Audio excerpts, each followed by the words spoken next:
사는 사실 우리 믿음의 영성의 기준이 될 수가 있어요.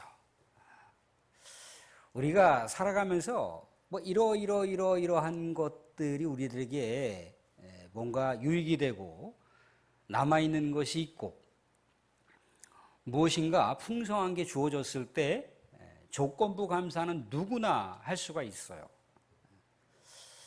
그런데 우리가 생을 살아가다 보면 이러이러한 것 때문에 손해를 볼 수도 있고 이러이러한 것 때문에 상실할 수 있는 것들이 있거든요.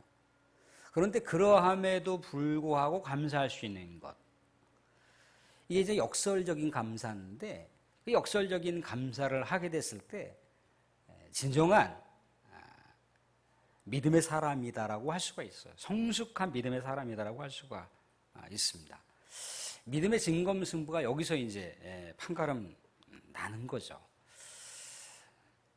방송시 사진 한번 띄워봐 주실래요? 이 사진이 어떤 사진인지 아십니까? 최근 들어서 문화체육부 제2차관으로 다 임명된 장미란 선수잖아요. 장미란 선수. 성경에서 이야기하는 현숙한 여인이 이 장미란 선수와 같은 그런 풍채와 힘이 있는 여인을 가리켜서 현숙한 여인이라고 얘기를 합니다. 그런데 아무튼 이때 2012년도 리우 올림픽이라고 하는 올림픽 경기 여자 75kg 역도 선수로서 이렇게 올림픽에 참가를 했는데 마지막 3차 용상 시기에서 그만 바벨을 들러 올리다가 실패를 하고 말았어요.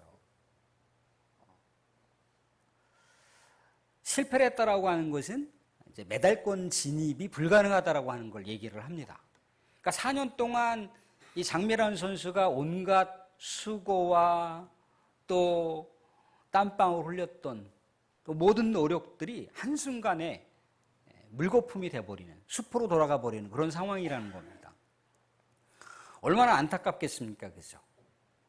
얼마나 또 한 맺힐 수도 있는 거잖아요. 4년 동안의 그것이 저 바벨 한 번 들어서 실패한 것 때문에 다 날아가 버리게 됐다는 겁니다.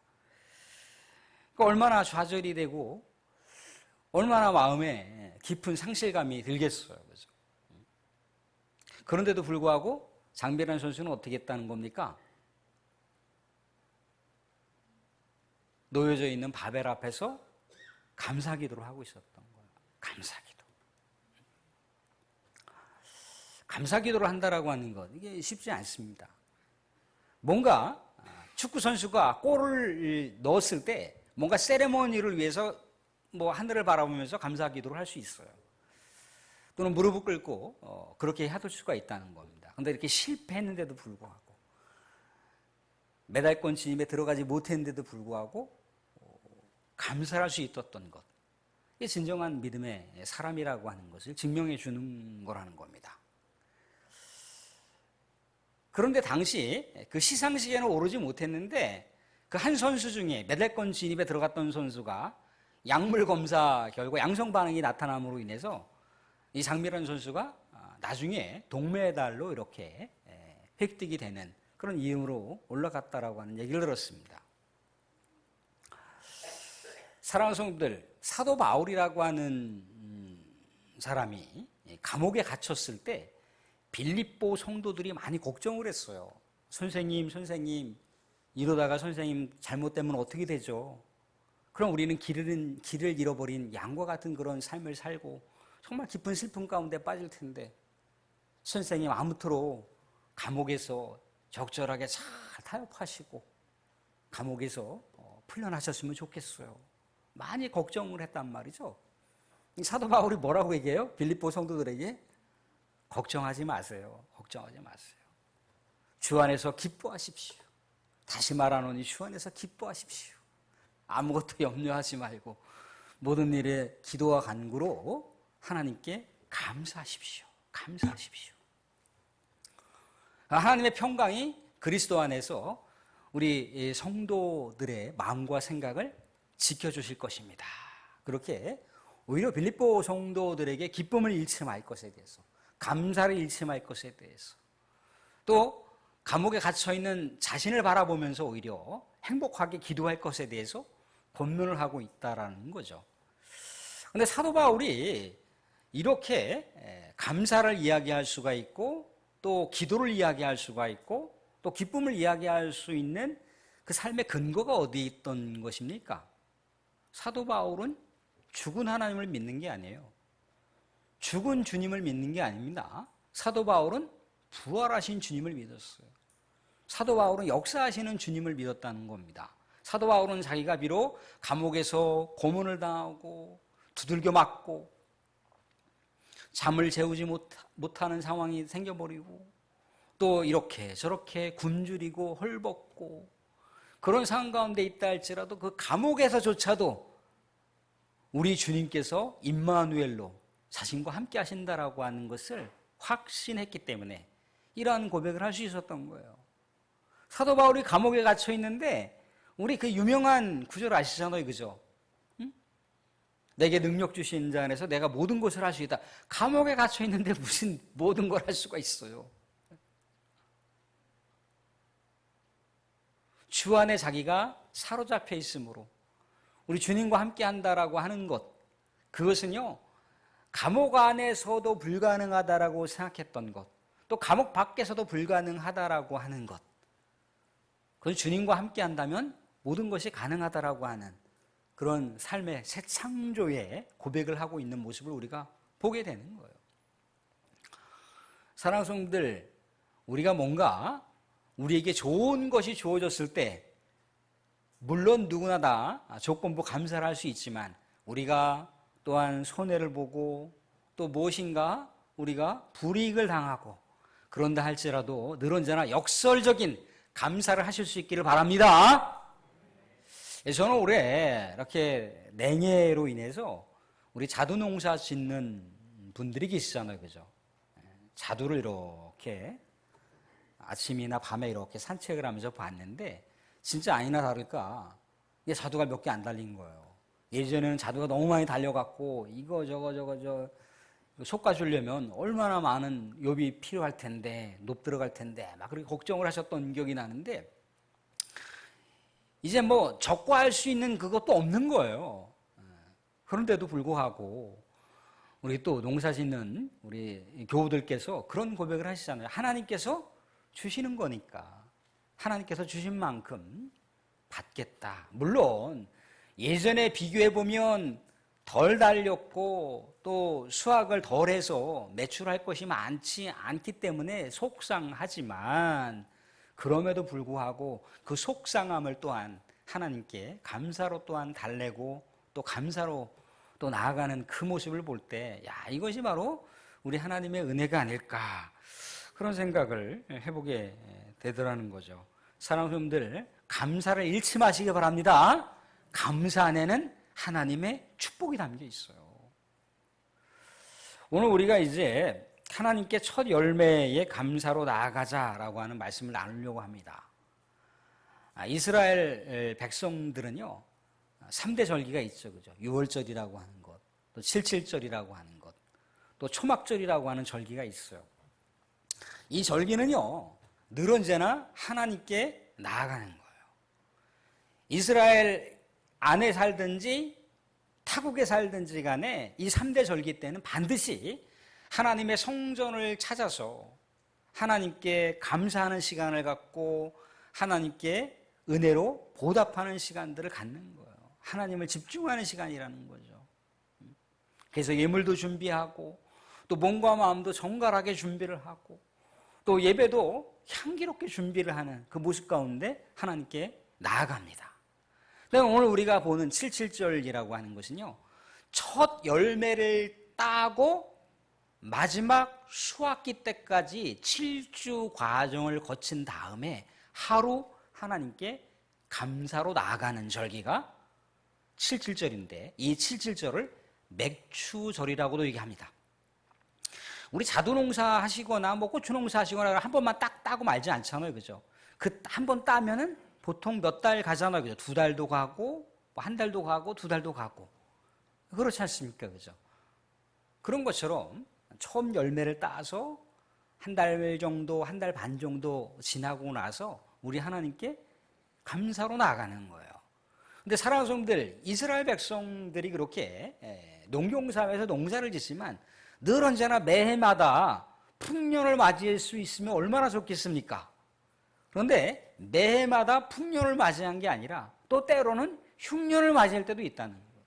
때로는요, 뭔가 수확을 거둬들여야 되는데 수확할 것이 없을 만큼 그렇게 빈약한 그런 수확을 거둘 때도 있다는 겁니다. 근데 이스라엘 백성들은요, 수확이 많으면 더 많이 감사하고 수확이 적으면 덜 감사하고 그렇게 어떻게 주어지는 결과물에 따라서 하나님께 감사로 나아가는 것이 바뀌지가 않는다는 거예요. 그 결과에 따라서 하나님께 감사의 조건이 이랬다 저랬다 바뀌지 않는다는 거예요. 수확을 많이 하든지 수확을 적게 하든지 하나님께 감사하는 그 모습은 동일하다는 거예요. 근데 이스라엘 백성들이 이렇게 하나님께 감사로 나아가는 것은 뭡니까? 하나님의 존재를 잊지 않겠다는 거예요. 하나님께 영광 돌리는 성도의 삶을 잃지 않겠다는 거예요.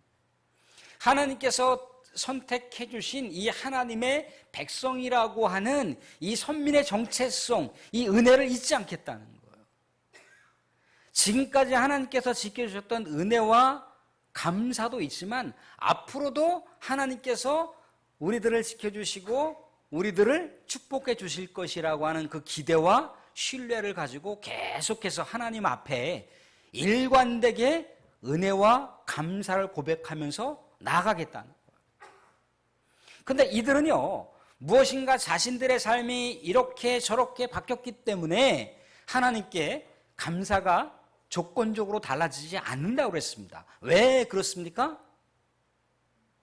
그들은 그 무엇보다도 하나님의 백성이라고 하는 정체성, 하나님의 상속을 받은 상속자라고 하는 정체성, 그게 그들의 일생일 때 가장 중요한 것이기 때문에 그것 때문에 그 어떤 세상 가운데 삶이 이러쿵저러쿵 그 여부에 관계없이 하나님께 감사 고백할 수 있는 삶을 살아갈 수가 있었던 거예요. 그게 믿음의 백성들의 저력이라는 거죠. 그들은요, 하나님이 자신들과 함께 한다라고 하는 것, 뭔가 상황에 따라서, 뭔가 자연의 상황에 따라서 뭔가 자기들이 얻을 수 있는 조건이 달라질 수도 있어요. 그죠? 자신들이 수확할 수 있는 상황이 달라질 수도 있습니다. 그렇지만 하나님이 달라진 게 아니라는 겁니다. 하나님은 동일하게 하나님의 백성들을 주시하시고 있고 주목하시고 있고 하나님의 백성들을 끊임없이 지키시고 있고 끊임없이 그 백성들을 인도하신다라고 하는 그 놀라운 믿음의 확신이 있었기 때문에 조건부에 따라서 하나님을 바라보지 않는다는 거예요.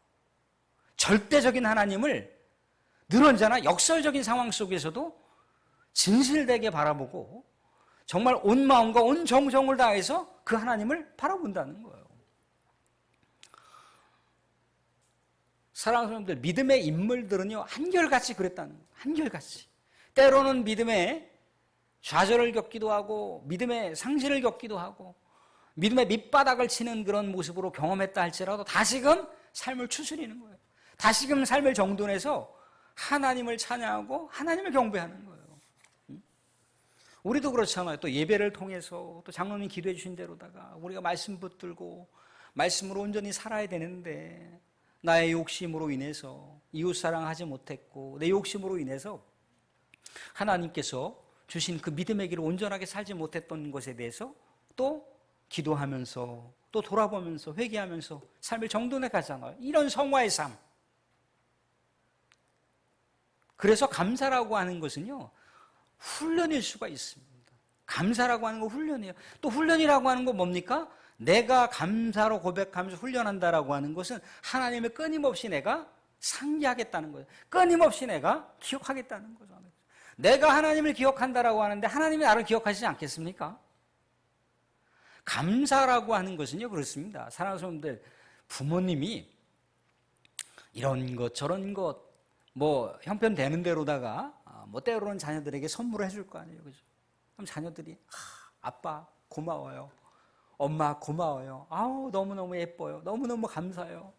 라고 자녀들이 그렇게 고백하면 그냥 부모님은 기쁜 거예요. 아, 또 나중에 더 좋은 걸로 해줄게. 지금은 요거 해줬지만 나중에 더 좋은 거, 더 근사한 걸로다가 해줄게. 그렇게 부모님도 기쁘고 그렇다는 거예요. 그럼 자녀들에게 정말 그래도 아빠나 엄마가 구별해서 뭔가를 줬어요. 아, 이게 뭐예요? 이게 뭡니까? 내가 이 따위나 받으려고 내가 그럽니까? 그래 보세요. 부모님이 뭐 더 해주고 싶어도 해주고 싶은 마음이 싹 사라져. 그냥 마음만이라도 부모가 들은 자나 지지해주고 응원해준다라고 했을 때 아빠 엄마가 얘야 아빠가 보태주지 못해서 미안하다. 엄마가 뭐 해주지 못해서 미안하다. 그러면 자녀들이 아빠 엄마가 그래도 이렇게 건강하게 계신 것만도 그게 감사하고 그게 행복이에요. 부모님은 정체성이 생기는 거예요. 정체성. 부모님은 기쁨의 정체성이 생기는 거예요. 아, 그래. 내 자식이니까 저렇게 멋지게 컸구나. 내 자식이라서 그런 게 아니라 저렇게 멋지게 컸구나. 그렇게 고백할 수가 있는 거잖아요. 사랑하는 믿음의 백성들도 마찬가지라는 겁니다. 우리의 인생의 여정길 하나님께서 다 우리가 일거수일투족을 다 바라보시면서 진자리 마른자리 갈아 눕히는 우리 부모님들처럼 우리 하나님께서 필요 적절하게 적시에 우리들에게 알맞은 환경과 알맞은 길로 인도해 가신다라고 하는 그런 믿음의 고백이 있게 되면요, 어떤 환경이 우리들에게 주어지든지 간에 우리는 하나님께 감사 고백할 수가 있다는 거예요. 사랑하는 성도님들, 제가 예전에 한번 그런 말씀 드린 적이 있을지 모르겠어요. 이 똥간에 한번 빠진 적이 있어요. 똥간에 한번 기가 막히게 빠졌습니다. 근데 기가 막히게 양쪽 어깨에 걸리는 바람에 그 똥간에 딱 걸렸어요. 그 큰 항아리에 빠졌으면 완전히 우리 성도님들 볼 수 없었을지도 모르는데 똥간에 딱 빠지는 순간 살려주세요 하고 어깨가 딱 걸린 거예요. 근데 온몸에 적시지는 않았지만 이 무릎까지 빠졌단 말이죠. 무릎까지 빠졌는데 동네 이제 당숙모께서 사셨어요. 그걸 이제 보시더니 당숙모가 이제 저를 건져주셨습니다. 똥이 얼마나 냄새가 나겠어요, 몸에. 그래서 이제 바가지로다가 이렇게 당숙모가 이렇게 닦아주시더라고요. 지푸라기로 하고 해서 이렇게 닦아주셔갖고 깨끗하게 닦아주신 다음에 어떻게 했어요? 또 비누칠로다가 또 이렇게 깨끗하게 또 해주시고 그러면서 당숙모 이렇게 자녀들이 입었던 옷을 깨끗하게 저를 이렇게 입혀주시는 거예요. 너무너무 감사했어요. 너무너무. 왜 여기 똥간이 있어갖고 내가 여기 빠졌을까? 그것 때문에 또 똥독이 몇씩 올라갖고 그냥 막 근데 또 어머니 냄새 난다고 저리 가라 저리 가. 근데 저는 그때 무슨 생각이 들었냐면 내가 이렇게 똥간에 빠졌으니까 씻어주시는 사람이 있잖아요. 그죠? 또 옷을 깨끗하게 입혀주시는 분이 있잖아요. 그죠? 하나님도 그렇겠구나. 내가 어떤 환경 가운데 살아가다가 시련을 당하거나 아니면 못 볼 거를 받아들일 수밖에 없는 그런 상황을 경험하거나 그것은 나에게 좋은 것으로 새롭게 해주시기 위해서 하나님께서 그렇게 다 예비하시는 그런 내용이 있는 거구나 라고 하는 걸 알았습니다. 이스라엘 백성들도 그렇다는 거예요. 이스라엘 백성들은 자신들의 인생을 하나님께서 늘 언제나 사랑으로 인도하시고 축복으로 나의 길을 인도하신다라고 하는 생각을 늘 언제나 갖고 있었던 거예요. 그러니까 그 백성들이 고난을 당하든지 아픔을 당하든지 시련을 당하든지 언제나 하나님은 좋은 것으로 근사한 것으로 새롭게 우리들을 하실 거야 라고 하는 확신이 있었기 때문에 하나님께 그렇게 감사 고백하면서 나아갈 수가 있었던 거예요. 사랑하는 여러분들, 그런데 이스라엘 백성들은 어떻게 하나님께 이 7절절 맥주절을 하나님께 어떻게 나아갔는지를 우리가 말씀 가운데 한번 같이 보도록 하겠습니다. 우리 말씀 가운데 보면 26절에 우리 하나님께서 이스라엘 백성들에게 어떻게 모이라고 얘기하고 있습니까? 어떻게 하나님께 나아가라고 하고 있죠? 성회로 모이라고 하고 있습니다. 성회로 모이라. 하던 일을 멈추고 성회로 모이라고 하고 있습니다. 하던 일을 멈추라고 하는 건 뭘 얘기하는 건가요? 집중하라는 거죠. 집중하라. 집중하라. 이 보면은 뭐 다재다능한 사람들, 뭐 멀티가 가능하다라고 하는 사람들, 그런 사람들 보면 제대로 하는 일 하나도 없어요. 하나에 집중해야 돼. 하나에 집중. 이것도 안 되고 저것도 안 되더라고요. 하나에 집중하게 됐을 때 열매를 맺을 수가 있어요. 하나님께 집중한다라고 하는 것. 그건 뭘 얘기하는 겁니까? 하나님께 온 마음을 쏟는 걸 얘기하는 겁니다. 온 마음을 쏟는 걸 얘기해요. 하나님께 온 마음을 쏟아서 예배를 드리고 하나님께 나아가고 하나님의 영이 또 그 온전한 그 집중된 예배를 드리는 예배자에게 하나님의 영이 충만하게 임해요. 또 그리고 믿음의 사람들끼리 또 성회로 모이라고 그랬으니까 거룩한 성도들끼리 모여서 예배를 드리고 찬양을 드리고 나서 어떻게 합니까? 12시가 딱 끝나면 12시에 담임 목사가 축도가 딱 끝나면 반갑게 서로 인사하면서 어디로 들어가요? 교육관 점심 식사를 하러 들어갑니다. 그러니까 행복한 교제가 이루어지는 거예요. 성회라고 하는 것.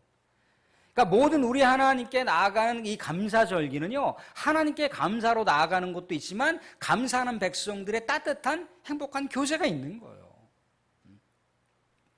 또 어떻게 하라고 하고 있습니까? 어떻게 번제물을 드리라고 하고 있죠? 말씀 가운데 보면 27절에 여호와께 향기로운 번제를 드려라 그렇게 하고 있습니다. 사랑하는 성도들, 보기 좋게 이렇게 가지런히 정돈된 떡이 먹음직스럽게 보이잖아요, 그죠? 그러니까 우리들의 마음과 또 향기로운 제물도 우리 하나님께 정성을 다해서 뭔가 향기가 나는 모습으로다가 우리 하나님께 나아가게 됐을 때 하나님도 기쁘시게 받으신다는 거예요.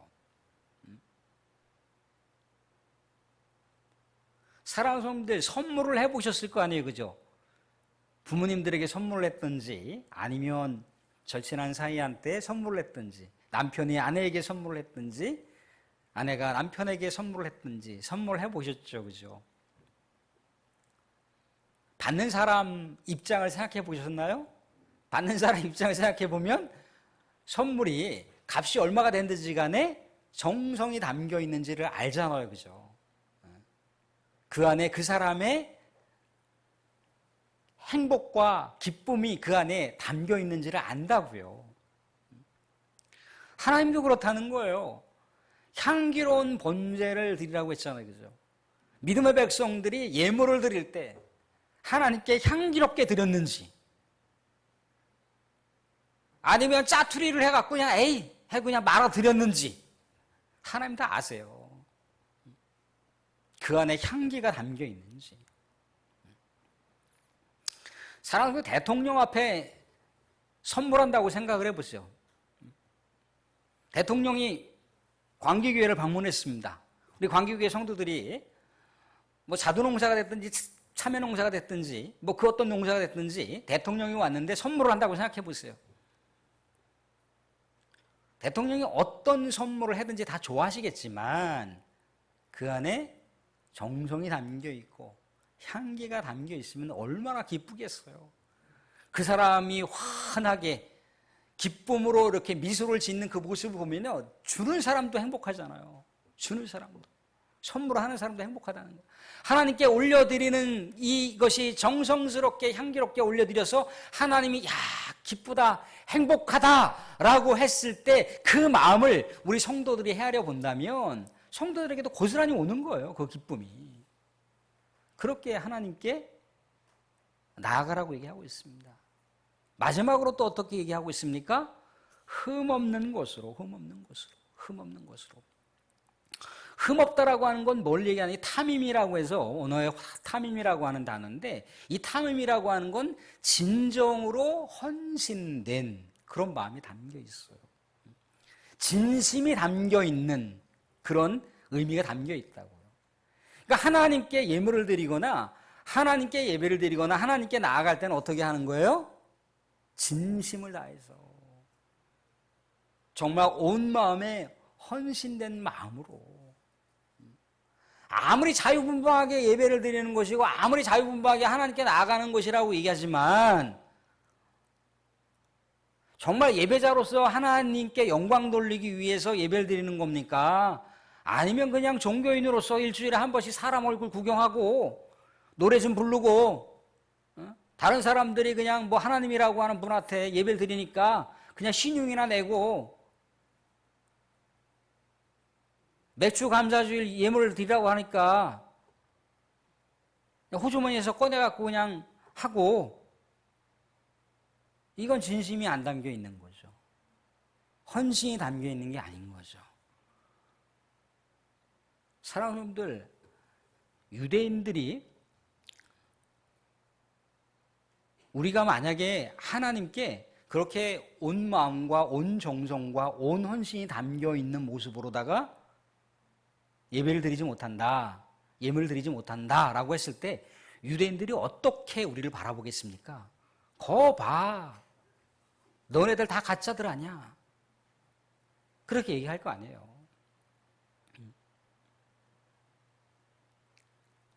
한 번을 예배드리더라도 정말 내가 하나님께 나아간다. 사랑하는 분들, 무당 굿하는 거 보셨나요? 진짜 보신 분들이 있을 테고 아니면 뭐 TV나 뭐 드라마 같은 데서 본 경우도 있을 거 아니에요, 그죠? 무당들이 막 희낙낙하면서 그렇게 굿합니까? 진짜 신이 내렸는지 안 내렸는지 뭐 가짜 무당도 많다고 하던데 작두도요 이렇게 날 안 비는 그 부분을 이렇게 밟으면 발 안 벼요. 아무튼간 그분들도 그 일을 하는 데 있어서 정성을 다한다는 거예요. 사람의 생사화복이 그 안에 담겨 있다고 생각을 하는 거예요. 그러니까 우리도 마찬가지라는 거죠. 하나님께 나아간다라고 하는 것은요, 생사화복이 그 안에 담겨 있는 거예요. 근데 우리는 너무나 경박하게 예배드리는 경우도 있기도 하고요. 너무나 경솔하게 아무 생각 없이 예배드리는 경우가 너무나 많을 수 있습니다.